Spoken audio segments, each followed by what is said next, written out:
Wow, what a special project this is and was. David, you had a vision like a couple of years ago, and you initially described it to me, and take us back to that moment when you were saying, hey, Jim, couldn't we do this, right? Yeah, so the idea was we were moving our corporate office from San Diego to Utah, and we were going to have this huge space at this building, and we had taken maybe 8-9 months to look for a building space. We found what we wanted, and the general idea was that when people would come into our office, I wanted them to feel like they were stepping into the future, that they were going to be in the presence of a company that represented technology. So what better way to do that than have something from the Star Trek universe? Exactly. And so I want to show the folks a couple of almost back of the cocktail napkin drawings. Let me advance to that, and let's click forward. And it's that big button forward in the center. There we go. Okay, there we go. And now look at this. Literally, right? I took out a piece of paper, and I said to David, is this what you're thinking about? Then we tried to get a little bit more sophisticated and said, well, what about this? Yeah. And we started to think, well, it's got to go in a certain sequence, and we don't want to go here first. We got to go there last, things like that. And so it began. But then we obviously said, wait a second, we need a designer, right? Yeah. Yeah, so the idea was I had pulled a couple of pictures from the Enterprise, and I thought, okay, you know, maybe we want to give people the feeling that they're walking down the corridor of a starship. Or maybe we want to give people the feeling that they're in the engine room of the Enterprise, and we could have our technology in there, and that might be a really cool way to showcase it. So I started putting these pictures together, and Jim, because he's worked over in California and Hollywood, fortunately, you had the right connections, and you got us to the right person. Fellow named Glenn. Example of networking. That's right. A fellow named Glenn Takasian, who I've worked with for goodness gracious, maybe 20 years, knew a guy named Doug Drexler. He said he's been designing the sets of Star Trek for like over 40 years. Let me get you to him. And one thing leads to another. I get him on the phone, and he says, hey, that sounds kind of fun. Yeah. So we did a Zoom, and one thing leads to another, and he said, I'm in. Let's do this. This is exciting. This is something different than I've ever done before. And so, before we bring him out, let's take a look at a video, kind of a brief synopsis of this guy's amazing 45-year career. Take a look.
Ladies and gentlemen, the one and only Academy Award winning, multiple Emmy award-winning Doug Drexler.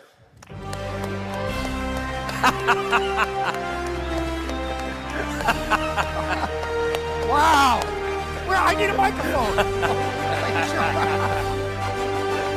Jim.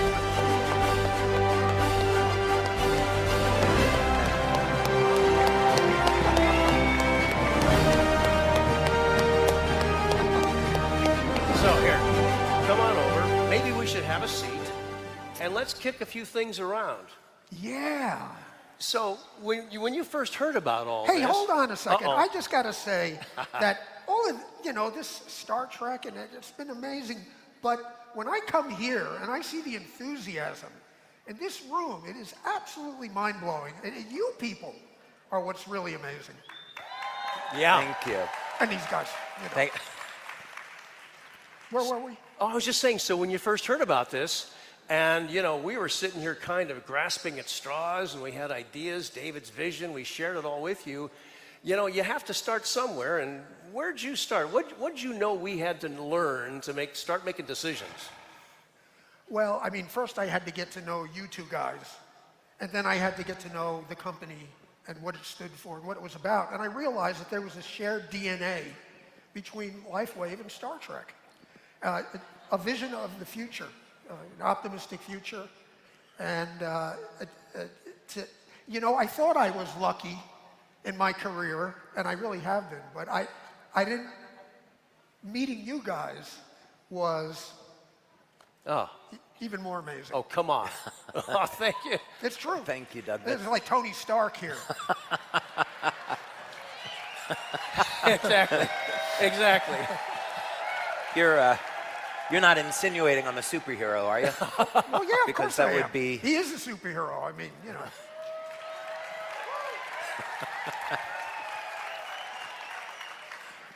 With my laundry list of character defects, all the mistakes I've made, most of them largely public. You don't get anywhere unless you make mistakes. That's true. Well, let's get into it. So first you had to throw us a few concepts, right? Yes. And you said literally like, hey, what about this? What about that? And he just started throwing us some concepts, right? Yeah, I mean... Do you want something like this, right? Yeah, you just start throwing things out there and see what kind of reactions you're getting. And then you will put together some conceptual art shows and gauge your guys' reactions to it. Oh, this was a great one. Well, Avengers Headquarters, right? Yep, that was a great one. Avengers Headquarters. You love that one, right, David? I do love that one. I have a replica of it in my lab in Florida. So after you'd done this for a little bit, we realized, start designing something, right? Let's get into it. And so you did these relatively detailed sketches before we hired set designers. What do you call the fellows we brought in? Once we knew what we were going to do, I brought in a couple of set designers that I had worked with on the Orville, which is a Seth MacFarlane show. That's very much like Star Trek. These guys know how to do this stuff better than anybody. They were perfect. And when you heard about the epic hologram and the fact that David and the company was committed to having some fun with this ability to beam people in, and we told you about that, you had an idea and said, after we learned about the space we were going to go in, right? You said, well, where are we going to design this for? And then you said, I got an idea about a black monolith. Well, it was just when I saw this, you guys introduced me to this. Right. I said, can we make it black? And you're like, well, of course we can. And I'm like, it made me think of 2001: A Space Odyssey with the monolith. And where the closer you get to the monolith, the smarter you become, and that's kind of what LifeWave is. And also that room with that white void and the black monolith in it, which is very much like the end of 2001 with astronaut Frank Poole. This room is a recreation of that in a way. Yeah. We have a lit floor and a lit ceiling, and also it's a transition into another world. You don't want to just walk from the lobby into a bunch of displays. You want to be brought into another reality. Right. You kind of have to work your way into stepping into the future, don't you? Yeah. I mean, and we did a bunch of, I did a bunch of conceptual images which you might say were a false start, but there's no such thing as a false start. Well, look at, so here, let me run you through a few. These are just going to kind of cycle through a few of these things as you started to say, what about this? Should we have a circular area? What would be the nature of the door, right? How should we, right? You started asking questions and showing us things, didn't you? Yep. Yeah, And, this part was incredible because if we go back well, one that's very slide. early. It's That's a movie, very early, David. We that. can't go back. But, yeah, it'll, that's but true. it'll cycle through. That's it'll true. cycle through.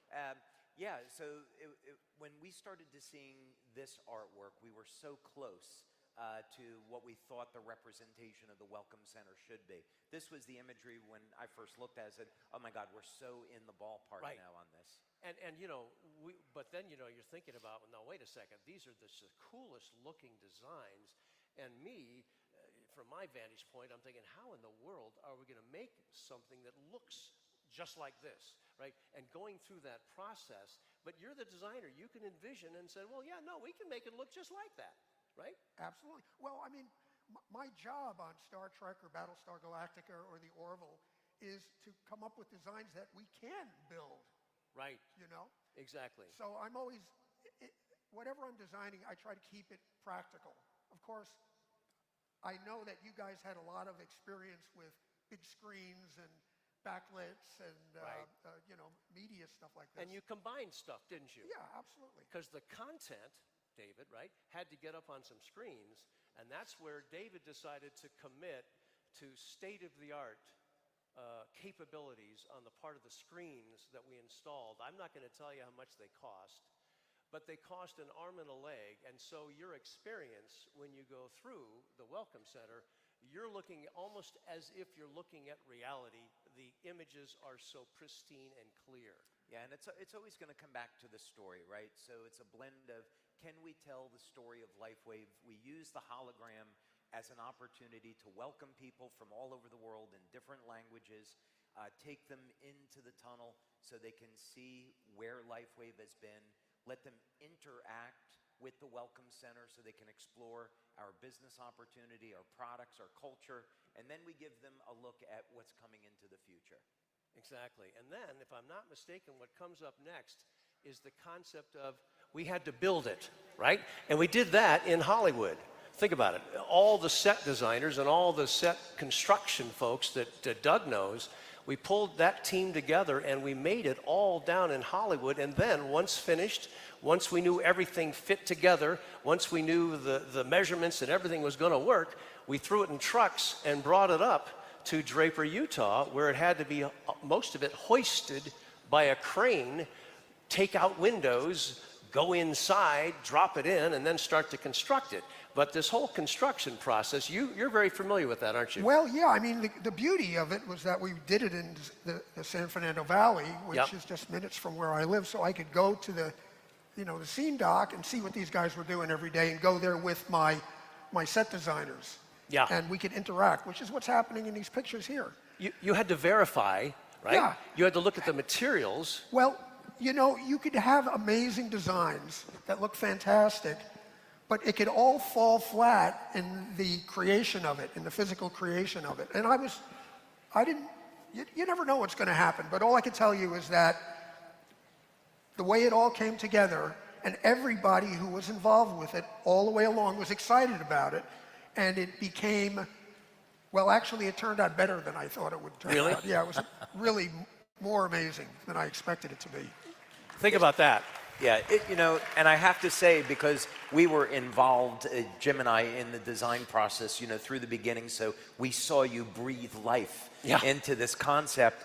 But even though we were along for the journey the entire way, walking through it for the first time was surreal. I honestly felt like I was in a ship in outer space, and I was like, oh my God, I literally have stepped into the future Well, the now. first thing after we went through it the first time, it wasn't complete yet, and I remember I looked at you and I said, well, David got a starship.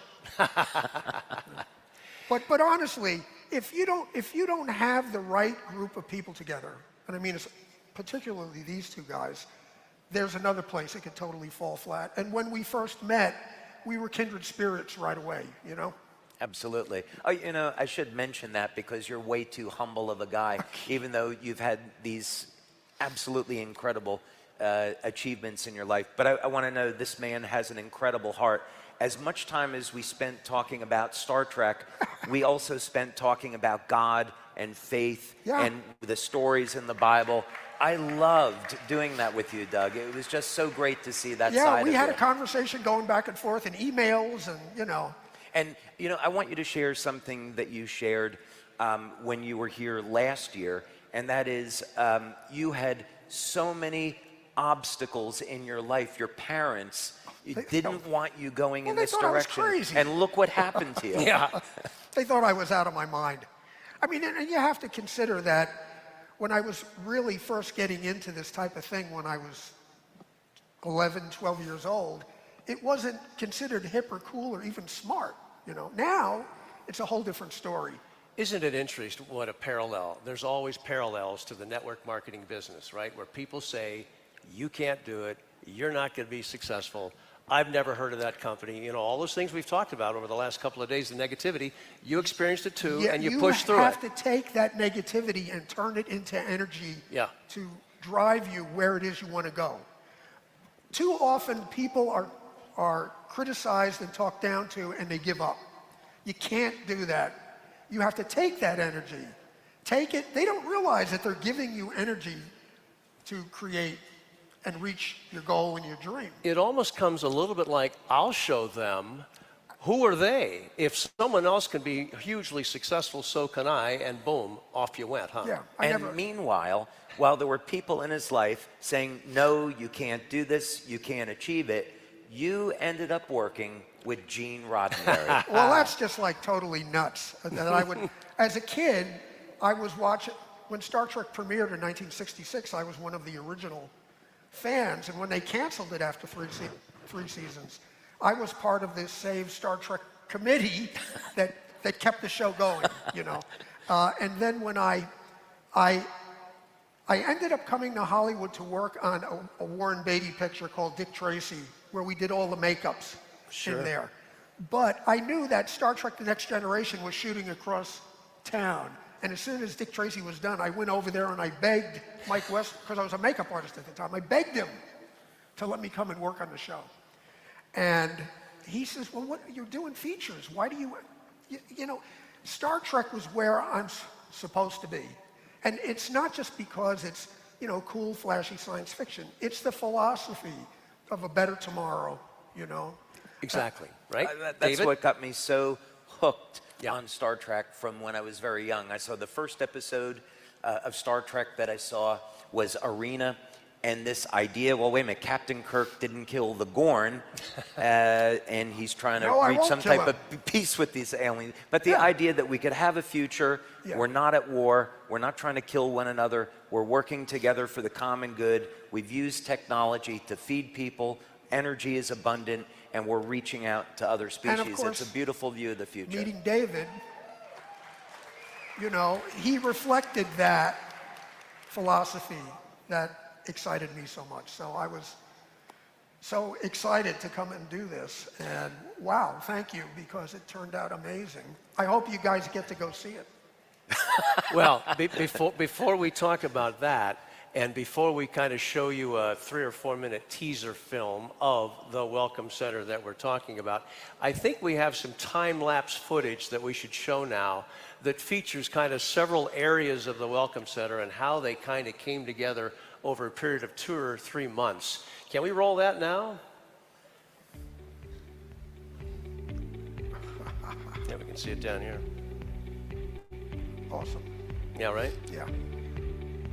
These screens in this large, long room, what a work of art. A lot of decisions. Right? Doug had his print on every aspect of what you're seeing here. Colors, texture, surfaces, the look, the feel, the screens, all of it. And there was the finished product, right? So then we had to make this area we call a product kiosk area, where we focus on products. It's interactive. And that's what it looks like now. That was not computer art, that's the actual picture. Right, exactly. Well, Yeah, that's what blew my mind. the reality of it Yeah. was so much like the conceptual art and even better in so many ways. That's what's hard to believe when you look at the pictures of it, because you think you're looking at computer-generated images, but this is all Yeah, real. well, it's like my art. So Crazy. when David first talked about stepping into the future, Jim, let's make something that makes people feel like they're stepping into the future. Doug, did we accomplish the goal? Heck yes. It's absolutely amazing. Even I, who have spent so much time on so many starships or battle stars, or to go and see this was even more amazing. Think about that. Coming from him saying that. So you're going to want to make plans, and we're going to share with you exactly how do you book the ability to get out there and take a tour and bring some prospects and see what this is all about. We'll share that with you in a minute. But I think it's time to let people have a peek at what this overall experience is like. You ready for that? I think they want to Would see you it. like to see that? All right, let's roll it. Lights down.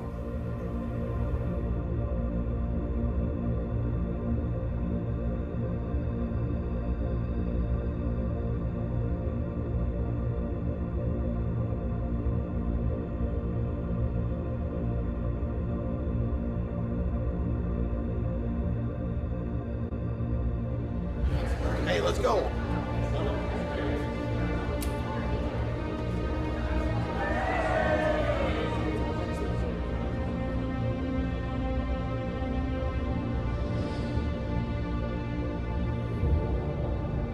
Well, hi there, and welcome to LifeWave's global headquarters. 世界中の何百万もの人々にとってライフウェブは希望を象徴し、真実と光の灯台を象徴しています。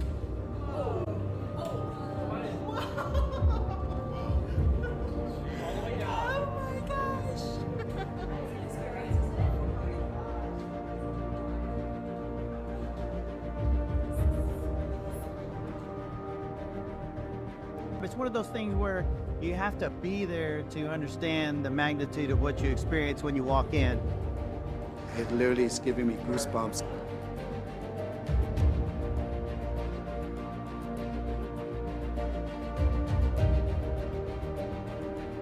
Like, it's just mesmerizing.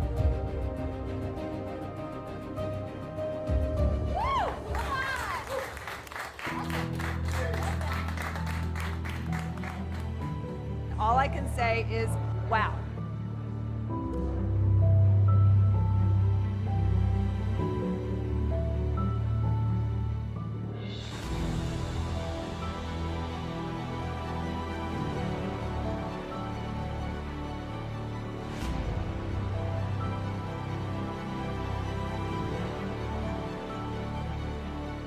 You felt like you were on a journey in outer space. Just simply amazing.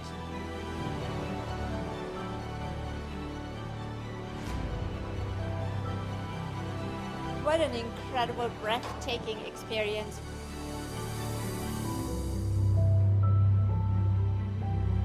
I cannot believe what I saw, but I saw it. Whoever you bring here, they will be sold.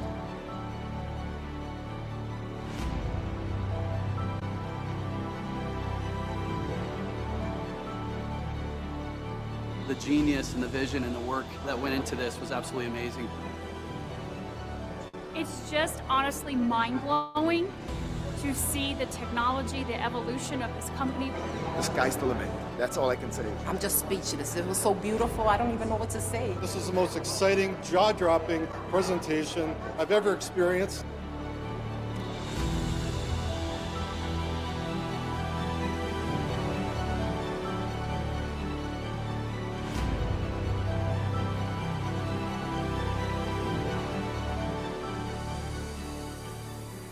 Ladies and gentlemen, Doug Drexler and David Schmidt. Yeah. Doug, thank you so much. What an honor. Well done, sir. Unbelievable.